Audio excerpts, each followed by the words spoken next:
کہ نبی پاک صلی اللہ علیہ وآلہ وسلم نے ارشاد فرمایا کثرت الذکر والصلاۃ علیہ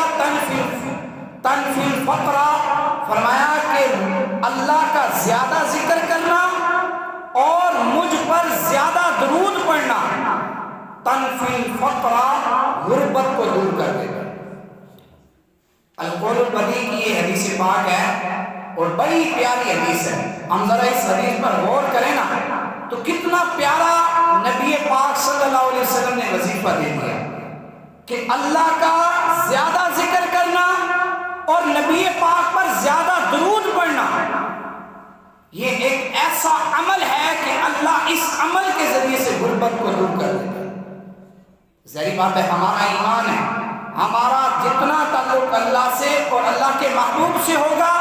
ہماری اتنی پریشانیاں، مصیبتیں، غربت ختم ہوگی، اور ہمارا جتنا تعلق دنیا داری سے ہوگا اتنی آزمائشیں، پریشانیاں آئیں گی۔ اب ہماری مرضی ہے،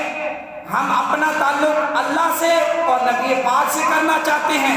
تو اگر اللہ اور اس کے نبی پاک صلی اللہ علیہ وسلم اللہ کے پیارے رسول سے کریں گے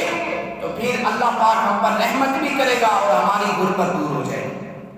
اور اگر ہم دنیا داری سے کریں گے تو پھر آپ کو پتہ ہے دنیا داری کتنی ہے، تھوڑی دیر ہے، اس کے بعد سب کچھ ختم ہو جائے گا۔ آگے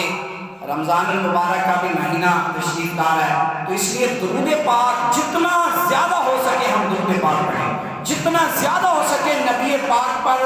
درود پاک کی کثرت کریں، رات کو، دن کو، شام کو درود پاک پڑھتے رہیں، ذکر کرتے رہیں، اللہ کا ذکر کرتے رہیں۔ انشاءاللہ جو رمضان میں ایک پریشانی آتی ہے کہ خرچے پورے نہیں ہوتے، آپ یہ دو کام کر لیں گے اللہ پاک غربت کو دور کر دے گا۔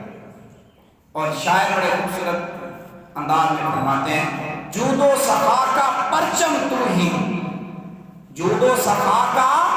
پرچم تو ہی، زخم جہاں کا مرہم تو ہی، مشکل کشا ہی تیرا ہی کام ہے، مشکل کشائی تیرا ہی کام ہے،